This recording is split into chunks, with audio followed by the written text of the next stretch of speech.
Then again registrations कि how a trade union get registrations itself under section 8 के according upon satisfaction of all requirement if register office satisfy from all requirement की जो भी trade union formulate की गई है at least वो total सारी रिक्वायरमेंट को फुलफिल कर रही है the registrar of trade union will register the trade union then registrars जो भी है ट्रेड यूनियन का जहाँ भी उसका रजिस्ट्रार का ऑफिस है वो उस ट्रेड यूनियन को रजिस्टर कर लेगा it is mandatory for the registrar to register trade union if union satisfy all technical requirement if the union satisfies all the technical requirement of this act अगर technical requirement जो भी इस act की है at least union उससे satisfy है तो registrar उस ट्रेड यूनियन को रजिस्टर कर लेगा इन केस ऑफ जैसे री Indian stream navigation workers union AIR 1936 में कोर्ट ने एक डिसीजन दिया था कि रजिस्ट्रार ओनली ये देखता है कि उसकी टेक्निकल रिक्वायरमेंट फुलफिल हुई है या नहीं है whether it could be describe as unlawful and not whether it could be describe unlawful हाँ केवल उसका बेसिक एम यही है कि वो टेक्निकल रिक्वायरमेंट को फुलफिल कर रहा है या नहीं कर रहा है ओनली वो यही ऑब्जर्व करेगा उसको ये राइट्स नहीं है कि वो ये डिस्क्राइब करे कि इट इज़ अनलॉफुल ये उसका राइट्स नहीं है in the case of ACC 1958 it was held that registrar does not register the trade union within the 3 month of applications कि रजिस्ट्रार ने 3 मंथ रजिस्ट्रेशन करने के बाद भी ट्रेड यूनियन को रजिस्टर नहीं किया तो an appeal can be made by high court under sections 226 के अकॉर्डिंग आप हाई कोर्ट में उसकी अपील कर सकते हो कि टोटल रिक्वायरमेंट फुलफिल करने के बाद एप्लीकेशन सेंड करने के बाद भी उसने आपको नहीं दिया अब है सर्टिफिकेट्स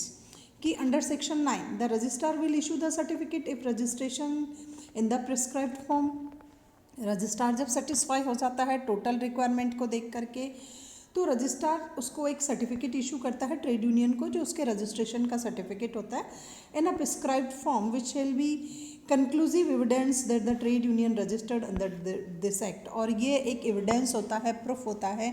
कि रियल में ट्रेड यूनियन जो है वो इस एक्ट के अकॉर्डिंग उस रजिस्टर ऑफिस में रजिस्टर्ड है अब है cancellations of registers if a trade union want to cancellations और registrar want to cancellations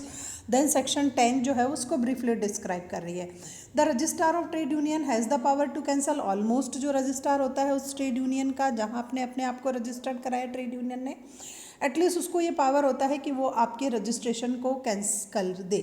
cancellations किया जा सकता है फर्स्ट है कि on the application of trade union verify in the prescribed manner कि अगर application of the trade union ने ही जो है वो प्रिस्क्राइब्ड मैनर में किया है कि उसका कैंसिलेशंस कर दिया जाए तो कैंसिलेशंस होता है registrar satisfy that the register was obtain bye fraud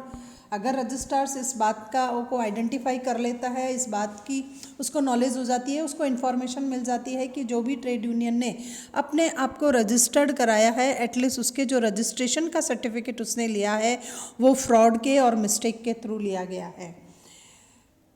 bye the trade union was cease to exist almost trade union जो है जो पहले से अवेलेबल ट्रेड यूनियन है एटलीस्ट उसी को फॉलो कर रही है उसी का पीछा कर रही है उसी के नाम और उसी के अकॉर्डिंग चल रही है तो भी कैंसिलेशंस किया जा सकता है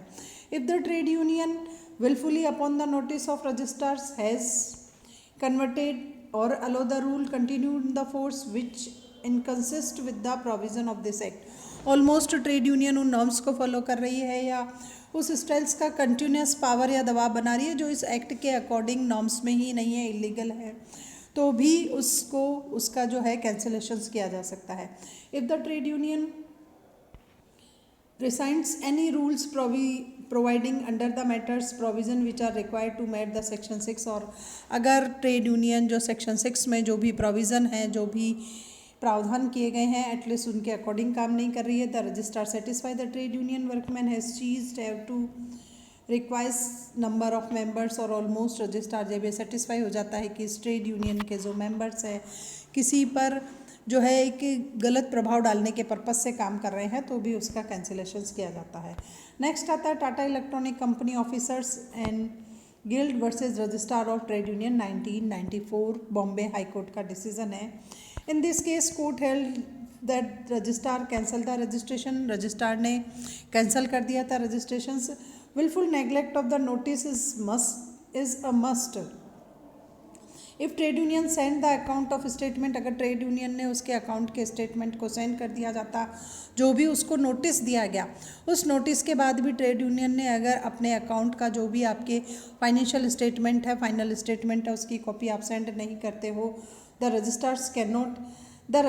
can not cancel the registration on the ground that account statement was not filled earlier. तो रजिस्ट्रार जो है आपका रजिस्ट्रेशन इस बात के लिए कैंसिल नहीं कर सकता है कि आपने फाइनेंशियल स्टेटमेंट टाइम पर फिल नहीं किए या जल्दी फिल नहीं किए, वॉज नॉट फिल्ड अर्लियर, आपने टाइम पर फिल्ड नहीं किए। तो इस केस में आप वापस समझ लीजिए, in case the court held that registrar cancel the registration, wilful neglect of the notice is must. The trade union send the account statement upon the notice, की ट्रेड यूनियन ने सेंड कर दिया था रजिस्ट्रार्स को, तो registrars उसका registration cancel नहीं कर सकता इस बात को लेकर के। After the dissolutions under section 27 upon dissolutions, वो डिसोल्यूशन से रिलेटेड है कि ट्रेड यूनियन के जो 7 मेंबर्स हैं, अगर वो एक नोटिस सेंड कर देते हैं रजिस्ट्रार्स को कि they want to dissolve their trade union with another trade unions, then after applications और नोटिफिकेशंस विन 14 डेज, जो डिसोल्यूशंस का है रजिस्ट्रार्स वो वेरीफाई कर देता है कि डिसोल्यूशंस हैज़ बिन डन और नॉट डन। अगर डिसोल्यूशंस की परमिशन मिल जाती है अकॉर्डिंग टू जो आप नॉर्म्स और प्रोविज़न को फुलफिल कर रहे हो, तो आफ्टर आपके एप्लीकेशंस के, ट्रेड यूनियन के 7 मेंबर की एप्लीकेशंस के 14 डेज बाद आपको डिसोल्यूशंस की परमिशन मिल जाती है। Further if the rules of trade union do not provide for the distributions of the fund upon the dissolutions, अब यह है कि आपके जो नॉर्म्स है, trade union do not provide the distributions, कि आप फंड को किस स्टाइल से डिस्ट्रीब्यूट करोगे और क्या डिसोल्यूशंस करोगे, द रजिस्ट्रार में भी distribute the fund in such manner. तो रजिस्ट्रार्स का राइट होता है कि जो भी ट्रेड यूनियन का जो फंड था वो किस स्टाइल से मेंबर में डिस्ट्रीब्यूट किया जाएगा, वो रजिस्ट्रार के थ्रू डिसाइड किया जाएगा। Appeal against the decisions of registrar section 11, section 11 के अकॉर्डिंग जो रजिस्ट्रार ने डिसीजन लिया, एटलीस्ट उस डिसीजंस के अगेंस्ट आप अपील कैसे स्टाइल से कर सकते हैं। According to section 11 grant a limited right to appeal the decision और order passed by the registrars, आपको बहुत लिमिटेड राइट्स होते हैं कि जो भी रजिस्ट्रार्स ने आपको नोटिफिकेशन सेंड किया हो, एटलीस्ट आप उसके अगेंस्ट कोई अपील कर सकते हो। An appeal may be made but in some conditions appeal may be send by the trade unions to the High Court if head office of the trade union is located in a presidency town, अगर जो उस trade union का जो भी office है वो किसी presidency town में इस्टेब्लिश है, तो ट्रेड यूनियन को ये राइट है कि वो उसके अगेंस्ट ऐसी कार्रवाई कर सकता है। द लेबर कोर्ट और industrial tribunal if the head office of trade union is located in its jurisdictions, अगर ट्रेड यूनियन का जो ऑफिस है, जो भी इंडस्ट्रियल ट्रिब्यूनल ऑफिसेज है, वो अगर उसके ज्यूरिडिक्शंस के वहीं सेंटर में अगर रिलेटेड है तो भी उसको अपील सेंड करने का राइट है। If the office of trade union in any other location, किसी अदर लोकेशंस में है,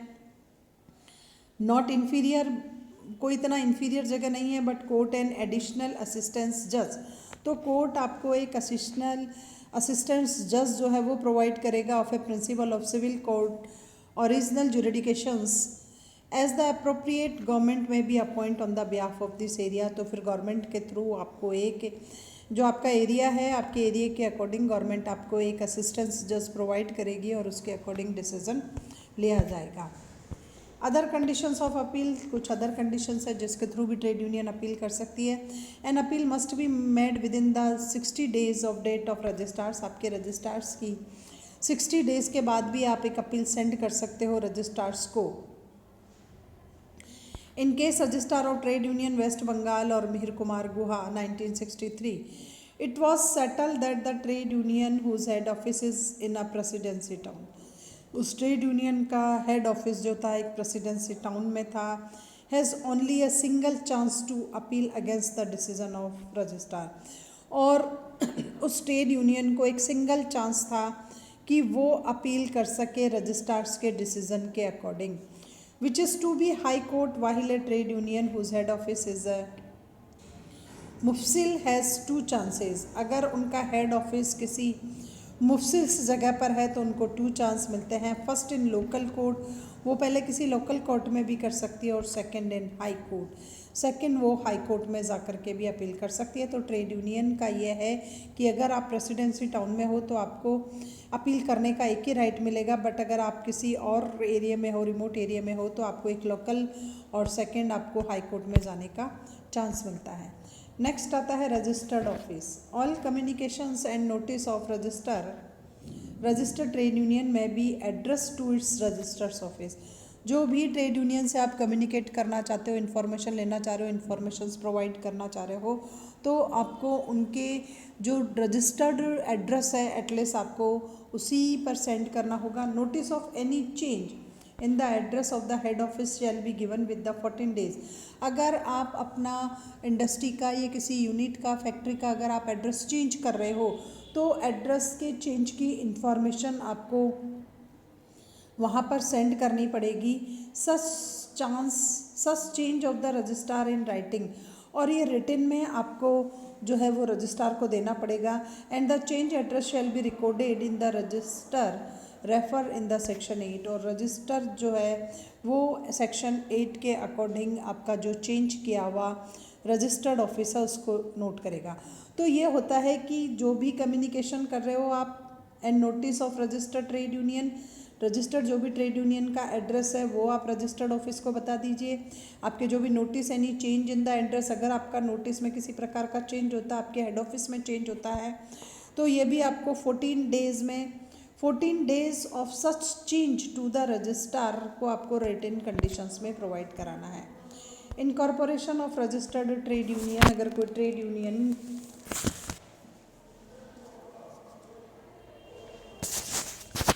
यूनियन किसी के साथ इनकॉर्पोरेट होना चाहती है तो every registered trade union shall be a body of corporate by the name under which it is registered. जो भी ट्रेड यूनियन होती है उसकी खुद की एक कॉर्पोरेट बॉडी होती है जिस नाम से उसका रजिस्ट्रेशन किया गया है। And shall have a perpetual succession of a common seal, उसकी एक कॉमन सील होती है, एक नाम होता है, पावर होता है। And acquire to hold both movable और इमूवेबल प्रॉपर्टी, उसको रखने का राइट्स होता है। And by set the name of sue and suits, और उसको अपने नाम से शू एंड स्वीट्स का राइट्स होता है कि वो अपने नाम से मुकदमा दायर कर सकता है, और उस पर भी किसी के थ्रू मुकदमा दायर किया जा सकता है। Certain act not appeal apply to the registered trade union, certain acts not to apply to the registered trade union, एक रजिस्टर्ड ट्रेड यूनियन पर ये एक्ट अप्लाई नहीं होते हैं। 1863 का एक्ट एंड 1912 का एक्ट जो है वो ट्रेड यूनियन पर अप्लाई नहीं होता है। The company act shall not be apply, और कंपनी एक्ट होता है वो भी एक रजिस्टर्ड ट्रेड यूनियन पर अप्लाई नहीं होता है। Rights and liabilities of trade union, at least trade union की क्या लाइबिलिटीज़ है और क्या ट्रेड यूनियंस की रेस्पॉन्सिबिलिटी है। Object on which general fund में भी स्पेंड्स, आपको वो ऑब्जेक्ट को डिटर्मिनेट करना पड़ेगा जिन पर आप अपने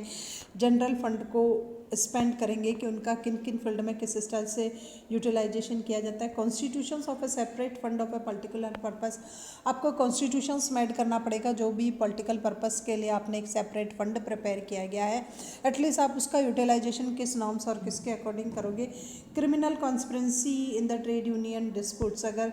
कोई ट्रेड यूनियन में किसी क्रिमिनल कॉन्स्पिरेंसी के थ्रू कोई डिस्प्यूट्स हुआ है तो आपको सॉल्व करना आपका उसका राइट्स होता है। Immunity from civil suit in a certain cases, आप किसी सर्टेन केसेस में आपको जो है वो सिविल सूट करने का राइट्स मिलता है। इन्फोर्सबिलिटी ऑफ एग्रीमेंट, आप एग्रीमेंट को इन्फोर्सफुली अप्लाई कर सकते हो, जो भी एग्रीमेंट नॉर्म्स और आपने प्रिपेयर किए गए उनको फॉलो करना आपकी रेस्पॉन्सिबिलिटी और उनको फॉलो करवाना आपकी ड्यूटी हो जाता है। Right to inspect book of trade union, जो भी ट्रेड यूनियन की बुक्स है एक रजिस्टर ऑफिस को उनको ऑब्जर्व करने का राइट्स